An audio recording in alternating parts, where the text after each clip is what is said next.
It is episode 11. Super excited to do this episode today. We have Yelissa, the co founder of Upcomers, coming on the show. And next, we're going to have on Amana World Peace. So, super excited to just have some interesting conversations, get to learn a little bit more about what both of them are doing. And yeah, let's get right into it. I'm going to invite Yelissa into the. Wow. It's been a good week. Yo, Hi hello. guys, How you doing? doing good. You? Pretty good, pretty good. Well, thank you for coming on the show. I'm super excited to just kind of do this episode and just have a pretty good conversation. But do you want to just kind of start by introducing yourself? Yeah. So my name is Elisa Lopez. I'm currently in my third year of college, and I run Upcomers. Yes, sir. Yes, sir. And so tell me, when we hopped on the phone the first time, it was interesting. One thing that stood out was you were like, I'm really trying to start a movement. And, one thing that has been cool ever since we met is like how passionate about everything you are that you're building. Where did that come from? What kind of started Upcomers? What started all of this? Yeah. So I think Upcomers definitely started after, or the idea came into my mind after the Black Lives Matter movement. I wanted to like create a community where we were reinvesting in our own communities, and I was just trying to find the best way to go about that. So Upcomers first started with just like wanting to be like a fashion page and like inspiring other people to like post their fits and that. But then I really started thinking about like how can we expand, how can we grow from here? And I wanted to provide this community that like other brands could like grow from and like gain exposure, and basically that was the way I found to like reinvest in my community by helping like creators, black creators specifically, like expand their outlets and be able to like grow their own businesses. Most definitely, most definitely. I definitely think that a big part of that is just like being a creator in the first place. Whether you're a fashion designer or graphic designer or photographer, like we all have abilities to kind of use that to our skill set and kind of just, use that to grow whatever brand that we're trying to create. So tell me this, how has it been so far, like working with different creators, like from when you started Upcomers till now, like what have you learned most throughout this whole process? Honestly, I think what I've learned most is just how much passion goes into everyone's pieces. Like, as I speak to more creators, you kind of only see like someone's brand off the surface, like when you look at their clothes. But when you start actually like asking them, like, where did this come from? Why did you start this? And like where the idea came from, you really start to see that like there's so much passion and like motivation that come behind like all these brands, and just like they're all every story is like really unique, and especially like how they curate their clothes. Like I know a lot of people who either like sew it by hand, they airbrush it, and just like it's very unique. It's very one of a kind, and I really like that about all the brands that I work with. Most definitely. Most definitely. I think that's one of the best parts. And I think, like, I was asked the other day on a podcast, like, where do you see the future of fashion? And I was saying, like, in the hands of the younger creators, everyone that is, I mean, making those one-of-one pieces of those different pieces that we feel like we personally can connect with more than, something shelled on a bigger brand. For you, where do you kind of see fashion going? Obviously Upcomers playing a role in the future of fashion, but like, where do you see kind of the future of fashion going? Yeah, I think right now the problem is like, or in my perspective, there's like two problems with fashion, and it's either dominated by white creators or it's dominated by fast fashion. And I'm hoping that like, especially like through Upcomers and through Fits and just movements like ours, that we start bringing more space for like small clothing brands to reach into the surface, and there's less of a push for fast fashion brands where like there's just a monopoly and like they produce all the clothes. So I definitely want to break down those monopolies and like push for more small clothing brands, and then also like push for more creators that are black owned, that are running like businesses like Versace, Louis Vuitton, that are considered at this high level, and that aren't no longer just white creators that are managing it. Okay, okay. I definitely see where you're coming from. And right now we're obviously talking about fashion, but one thing about you that's super interesting is that, you study physics. Tell me a little bit about that, like how you ended up getting into Columbia, and pursuing engineering as a degree. Yeah, it was actually funny because I was on a trip last weekend, and my friend also, she studies physics, and we were talking about like what kind of like geared us to the major, and it was really just how like physics is more than just like a science, especially like compared to like biology and like chemistry. It's more like kind of like explains about how like the world works, and just like kind of connects a lot with my own spirituality and like how I view the world, and just understanding like there's so much more out there that like meets the eye is something that I've always been really interested in. And I feel like physics always just like pushed me to like always like see beyond what I think is like real. So that's definitely like what pushed me to the major. And then apart from that, I just had like really great physics teachers in my high school education, and like I just decided that like I want to be able to like have the tools to build whatever I want, and I feel like physics gives you that. That's super interesting because obviously we're both entrepreneurs and we're both working towards the same thing, yet I'm like in business school, you know what I mean, studying like management and entrepreneurship, and you're coming from physics. How do you think like physics translates to how you like approach your work or how you approach, even building something like a business? Yeah, for sure. I think one thing is about taking risks and creativity. Like in physics, you kind of just start every problem with just like, okay, so like, what if I just did this? And then from there, you're either gonna get a right answer or a wrong answer. But it's just about like making that initial risk of like, let me test this idea out, see where it goes, and if it doesn't work, like I can just try again. So I feel like that definitely is something that motivates me in my business. Just like, let me see how my customers respond to what I'm doing, and if it doesn't work, like scratch that. We can always start again. And then That's apart, a fact. yeah. And then I actually forgot what I was gonna say next, but My bad, my bad. But yeah, no, for sure, 100%. It's we like to say like a business starts as like a scientific experiment, right? So like starts with the problem, and it's like, okay, what is my hypothesis that I could solve this problem with, and then how can we test that with some form of prototype or some form of, what I mean, thing to validate whether what we said was true or not. Is that kind of what you did when you set out to build Upcomers? Find, some prototype or find the quickest way to validate your idea? yeah, for sure. Like our first prototype was the website, being able to just connect brands that way and like creating a community that way. And then we just started listening to like what do these brands really need, and we're hoping that when Upcomers relaunch, we're gonna really be able to provide those services. Now that we did get our prototype out the way. For sure, for sure. And so tell me this, as someone that is an entrepreneur running your own business, what, how do you kind of go about structuring your day? Like, how do you, what I mean, what different things do you do? Like, how do you kind of work, per Yeah. se? So one thing that was actually something I was struggling a lot with last year. I wasn't really good at like structuring my time and understanding like what time management really meant. It really took a lot of like iteration of like finding out like what time do I work best by just well what I started doing is just like literally everything I did I would write it down. So like if it took me an hour to get ready, like I wrote that down. If it took me 15 minutes to like get to class, like I was just writing down every single thing I did, and then from there I started like realizing, okay, like I waste a lot of time here. I'm most effective during these times of the day, and then that's how I just started to structure myself. And now I already know like I'm a morning person, so I just try to like always wake up early, get everything out the way, and then leave like nights to myself. But yeah, Okay. going through that process is something I would suggest anyone doing, really. That's what's up. That's what's up. So tell me this, what's next? Like, what are you working on now? Maybe we can kind of tease the collection that we're coming out with. But yeah, what's next? Yeah, for sure. So right now, what's next is definitely Upcomers and Fizz trying to build a partnership, trying to provide our brands just more ways that we can help them, more opportunities, events, and talking about events.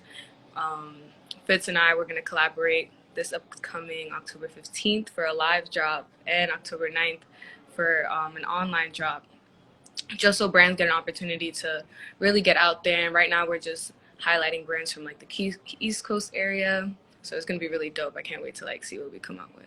No, I'm super excited. I know when Rob first mentioned like upcoming fits as a drop, I was like, that's what's up. Yeah. Like I was super excited to kind of get into that. But so tell me this, when it comes down to your business, you're about a year in, right? Yeah. Wow. So, what do you have to say? One thing that I've been thinking a lot about lately, since I'm like my last year in school, is the parallels of building a business while being in college.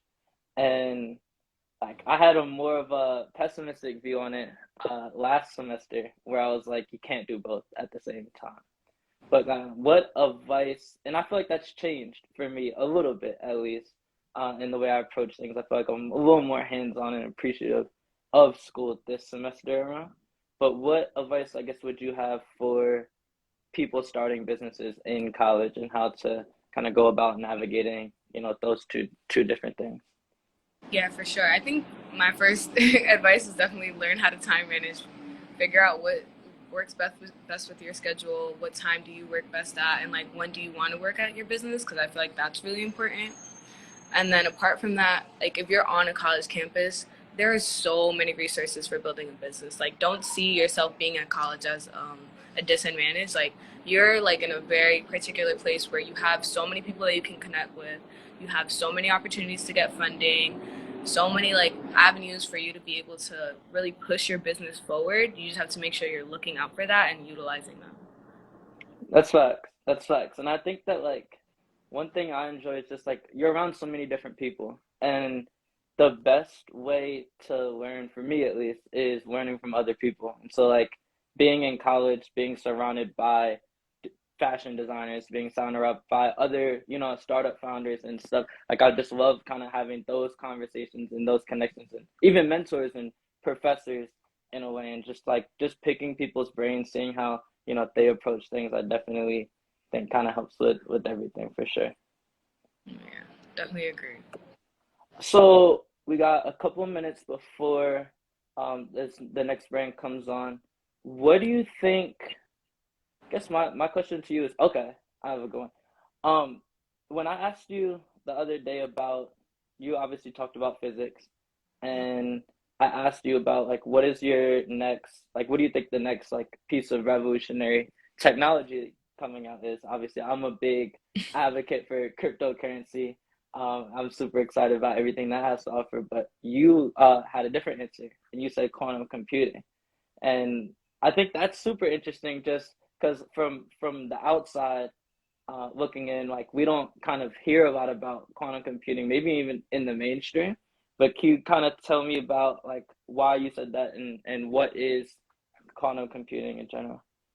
Yeah, for sure. So, quantum computing is essentially a lot of companies are working on building this next quantum computer. It's not going to be like anything, like, it's not going to replace our old computers or phones or anything, but it's about to be like its own different entity. So, we're about to enter like this whole idea of like the quantum age. And a lot of companies, such as like IBM, Google, Microsoft, Honeywell, they're all approaching the computer from like a different way. So, like, you'll hear talks about like superconducting qubits and like photonics and all these different areas of physics that like they're studying on like what's the most efficient way to build this computer, because the computer is mainly supposed to solve optimization problems.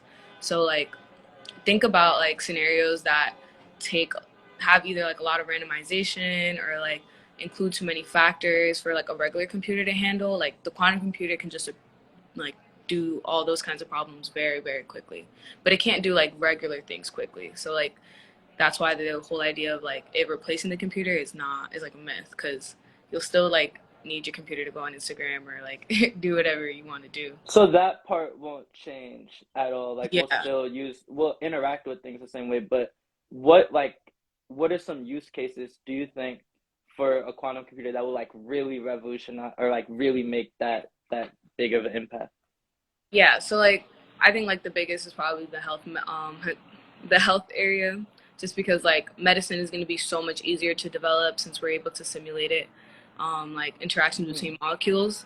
So like when two molecules interact, like there's a lot of things that go on, and like a regular computer can't predict um, all those different scenarios, but a quantum computer can easily like handle those kinds of computation. And then the finance market is going to advance a lot, just because like when you have to like predict a lot of different markets and like trying to see like which stock is going to fall, which stock is going to rise, like all of that's going to be replaced by quantum, because like the quantum computer is going to be able to be more complicated and like create better predictions for the models. That makes sense. So essentially, like just to summarize everything you're saying, a quantum computer the reason for like the reason why it's so cool is that it can do things essentially. It can calculate things so fast that like we couldn't right now like get even close to the different scenarios that it's able to compute. It's faster, and it's more than just like that. It's fast. It's like it's able to like it's able to solve problems that have like a lot of different avenues. So like Okay. it can't solve like problems that are just like yes or no. It solves like probabilistic problems. So when it's like there's so many different outcomes that it could possibly be, like those are the kinds of problems that the computer will specialize, Mm, and then it's able to solve those problems really fast. that's super cool. That's super cool. I'm excited to tap in, see how that all progresses over the next few years, see how we all use it. Well, thanks so much. It's been great talking to you. Do you want to intro our next guest? Yeah, of course. So the next guest is going to be a Mono World Peace. It's someone I met this last summer, and I was honestly in awe of their brand. And I definitely want to share with you guys like what he does and how he is a creator. Because honestly, it's such a dope person. Yeah. Wow, that was a super dope introduction. You listen, appreciate you. What's up, Max? How you living? How you doing? How you doing? It's good to meet you. What's your name? Uh, shit, should I do like all of my AKAs? So Yeah, everybody yeah. just calls me Cam, AKA Baguette Johnson, AKA Flossie the Bro Man, AKA Big Snow, AKA the Dolo Guy, AKA uh Cook Up Cam, aka Breadman, aka Amana World, aka your baby mama's favorite brand runner. Facts. Already, already. You wanna angle it up a little bit so I can get that? Yeah, yeah. Okay. So you got a You lot of Gucci? names. It means you do a lot of different things. Yeah, yeah, man. I try to stay, very creative and just do everything do everything that needs to be done. You feel me? Yes, sir. Yes, sir. So where you from? I'm from a town right outside of Chicago called Bolingbrook, Illinois. Shout out to the Dirty 630. So yeah, it's Chicago stuff. I'm in Joliet, Illinois right now, too. Okay. So that's that's a very important place that hopefully we could get into. Yeah. So tell me a little better. Where did all this start? So the reason why I mentioned Joliet, Illinois, I'm actually like right in front of their old old limestone prison. This is like a landmark that it was in a couple of movies. It was in the movie The Blues Brothers. It was in the series Prison Break. So it's Okay. like super famous. But Joliet is the town where both of my parents were born, and ironically, it's also the place where the card game Uno was created. So that ties in to the newest lifestyle product from Amana World Peace, which is the Dolo card game, which is a reimagination of the Uno card game made for our people, by our people, with our rules. Because the way that Uno is played, they don't play it the way that we play it in our communities, right?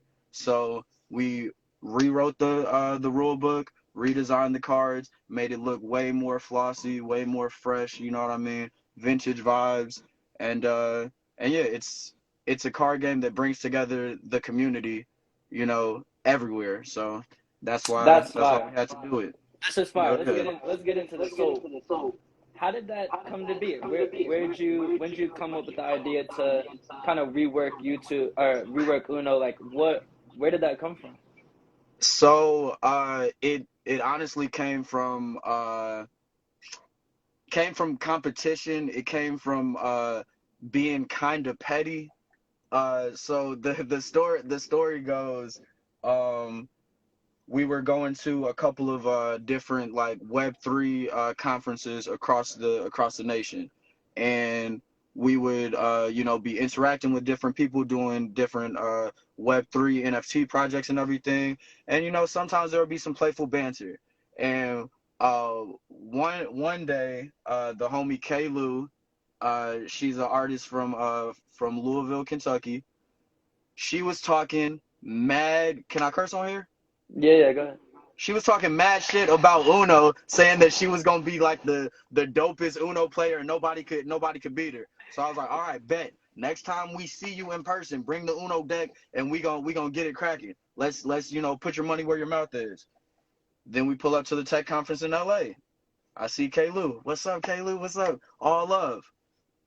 And she don't have a pack of Uno cards, so we couldn't play the game. The shit talking kept on happening. So then we went back. I went back to the lab, started talking with one of the lead designers that really spearheaded the Dolo project, Cheech. Big shouts out to Cheech.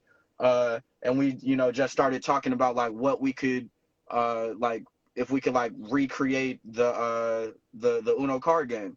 So we started, working on different designs. We were kind of having trouble with the name because we didn't want to use the name Uno. So my homegirl River actually helped me come up with the name. So we were just like, yo, what else means like only one? When you have one card left, like what else means only one? And she was like, solo dolo, and we were like, yo, dolo. Dolo. That's the key, Yeah. right? So we started, designing it. Boom, boom, boom. I had to be extra petty, so I made a draw 6 card that says Kalu's name on it, so that I could just whip that joint out anytime and just be like, boom, draw 6. Make sure that you right next to me. You feel me? So you can draw all of these 6 cards.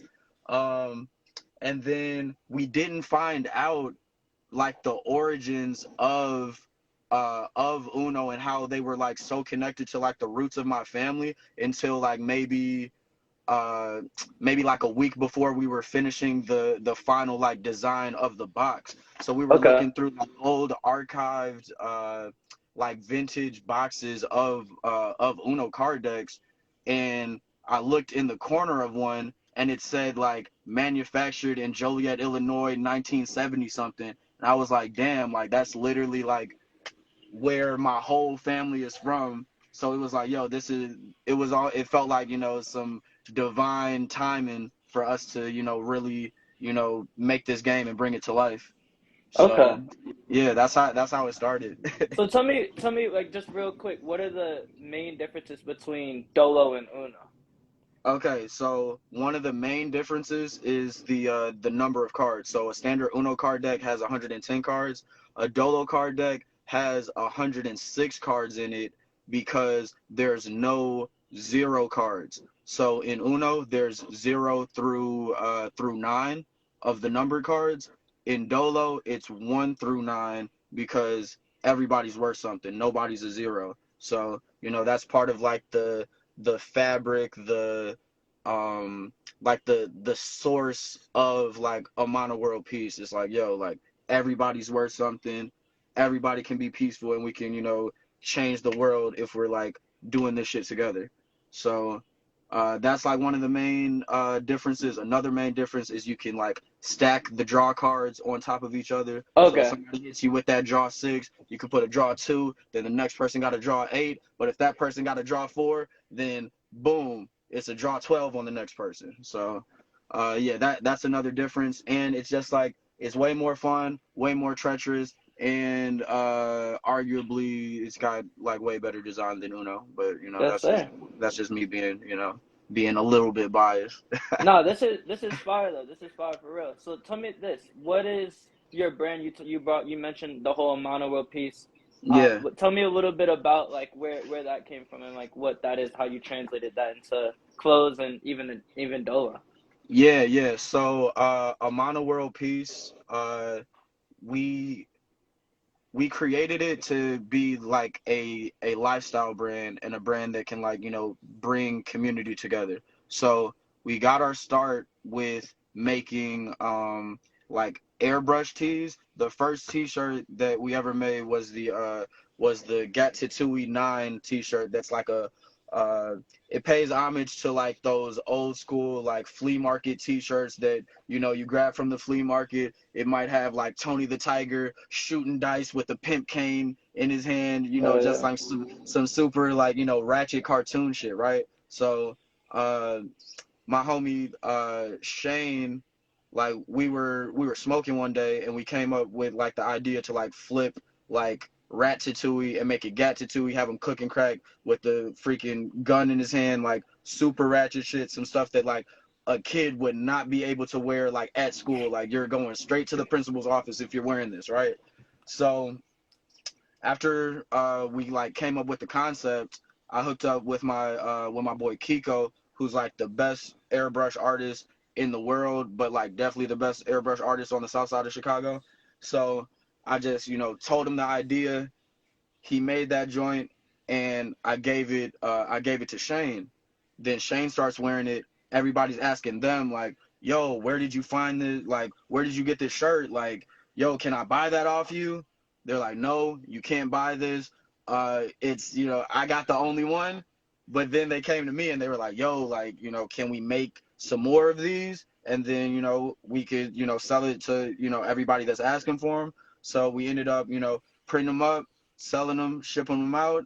And then after that first initial investment, I just like went back into the lab and started making like airbrush shirts that were inspired by like funk and like other like black leaders that were like super just like unique, and like the the the like black figures that were just like unapologetically themselves. So like Allen Iverson, Bootsy Collins, Betty Davis is a woman that you see in the Mono World Peace profile picture and stuff. So, and Kerry James Marshall, who's like a great contemporary artist, painter, and everything. So we started making shirts like that because I was working at the mall, and I kept on like having conversations with like people that were wearing like these Nirvana, Megadeth, Sublime t-shirts and everything. I'm like, "Yo, like, you like that music?" They're like, "No, I just like the design."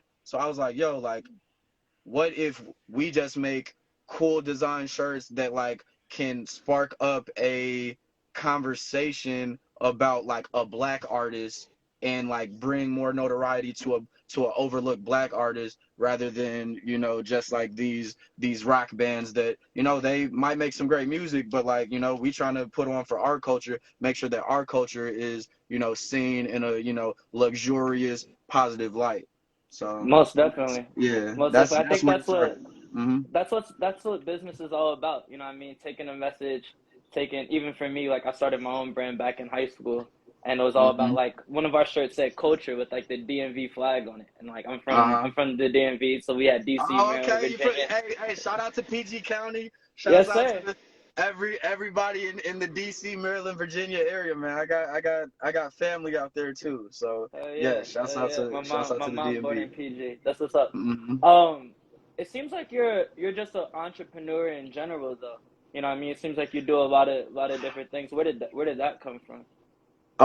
So honestly, like it came from my mom. So like growing up, single parent household, and like my mom was an entrepreneur. She had like her own business as being like a early childhood development, like almost like a nanny, but like also like a housekeeper at the same time. And she had like a book of clients, and she would go to all of these people's houses, do all of these, like, I don't want to call them chores, because that kind of like diminishes like what she was doing, but like she was like almost like raising these other people's families, and like being like the backbone to to their families, and controlling all of the like household responsibilities and Yeah. everything, right? Yeah. So she was doing that, and like with her doing that, that like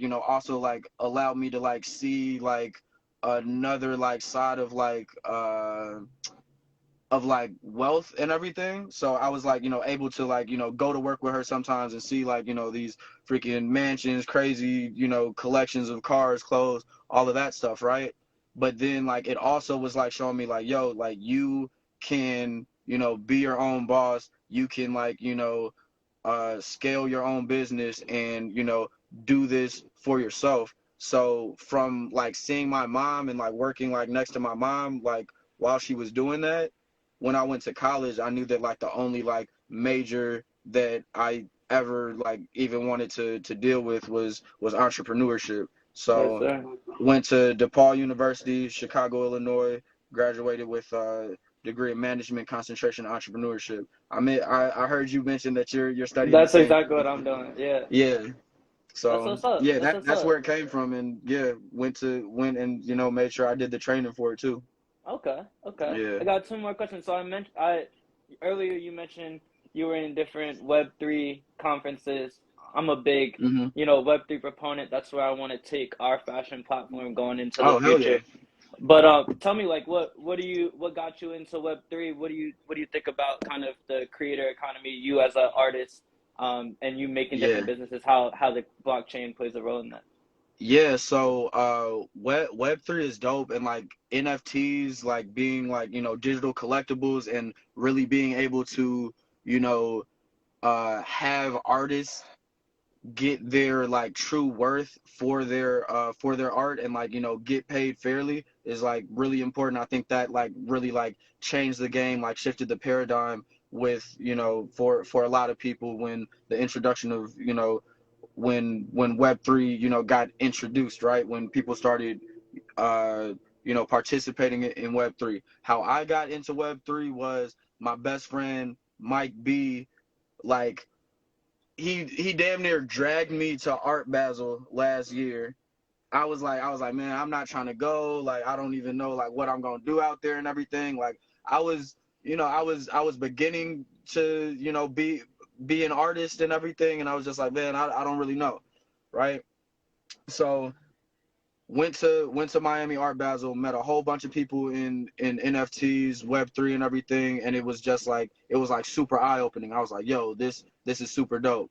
Even like before going to Art Basel, I did three collaboration NFTs with my boy Gordo Eats, Okay. where we did our baby angel logo in like three different colorways, and those sold for like point 0.1 ETH back when ETH was like $4,800. So that shit like blew my mind too. Like, damn, like off of a JPEG, like you can make, almost $500. Like that shit was crazy to me. So then, after going to Art Basel, meeting more people that were like really about like the community building and everything, I got more bullish on NFTs, started, doing more research, putting more out. And then like even most recently in June, we did a collaboration with the artist Chandler, Chandler Cameo on Instagram, and we did like we styled the fashion, she illustrated it, and Okay. we got the NFT minted on the Solana blockchain, and it was displayed at the Dopamine exhibit at Lollapalooza, the big like music festival That's in what's Chicago. up. Yeah. That's So, what's you up. know, yeah, so it like Web3 has been like, super, like eye-opening. It's been rewarding, and like we've been able to like learn a lot and like experience a lot through like Web3. So, yeah, 100%, it's great. 100%. I think Yeah. the biggest part, like you said, is ownership. You know what I mean? And so, the blockchain is gonna give us ownership in our own creations, whether that's music, Right. art, fashion. So I'm just super excited to see, what I mean, what's next. But I guess Yeah. my last question to you would be, you've been doing this for a little while now. It sounds like. What would you like? What advice would you give back to younger entrepreneurs out there in Chicago, etc.? Damn, that's crazy. So it doesn't seem like I've been doing it that long, but you just made me feel like a super old nigga. But but what I will say is like always uh always like believe in yourself, always like trust in your vision. Uh Even when it doesn't seem like it's probable, like just trust in your vision. Make sure you know you do your research and always like put your best foot forward even when like shit looks like it's stacked up against you. Just like keep on going hard, like Yes, just sir. keep on going hard. Like that's Yes, sir. yeah, that's all I can say. And always like I would say it's a lot about like connecting with like the community.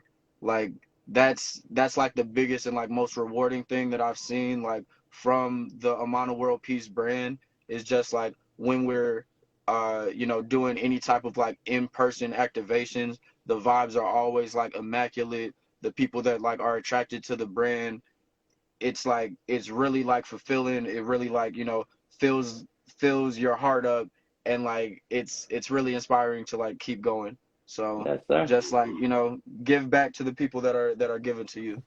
Yeah, Damn. that part. Yeah. I appreciate That you, part. man. Appreciate you. It's been great to meet you. Good luck with everything, coming up. Is there anything you want to shout out before you head out? I want to shout out Fitz. I want to shout out upcomers. I want to shout out New York City, as a whole. Want to shout out the Bronx. Want to shout out Harlem. Want to shout out North Side Chicago, South Side Chicago. Shout out to my mama. Shout out to Cheech. Shout out to Shane. Shout out to Mike B. Shout out to Kiko. Shout out to Jesse. Shout out to the other Kiko. Shout out to Max, man. All of Yes, that. sir. Shout out to the Gang Eagles shit. too. All right, Joe. Hey. All right, Joe. It was good to meet you. Appreciate you. All right, stay up, man. You too. Shout out to the Eagles too. Yeah, Cole, if you're in here still. But yeah, that was episode 11, A Game of Power. It was a great to have on Yolissa, and a Mom World Peace. Super excited to see what they keep coming out with their brand. Upcoming fits, new drop is gonna come out October 9th. You know what I mean? It's a red October, so hope you guys like the collection, and we'll be at it soon. I'll see y'all next week.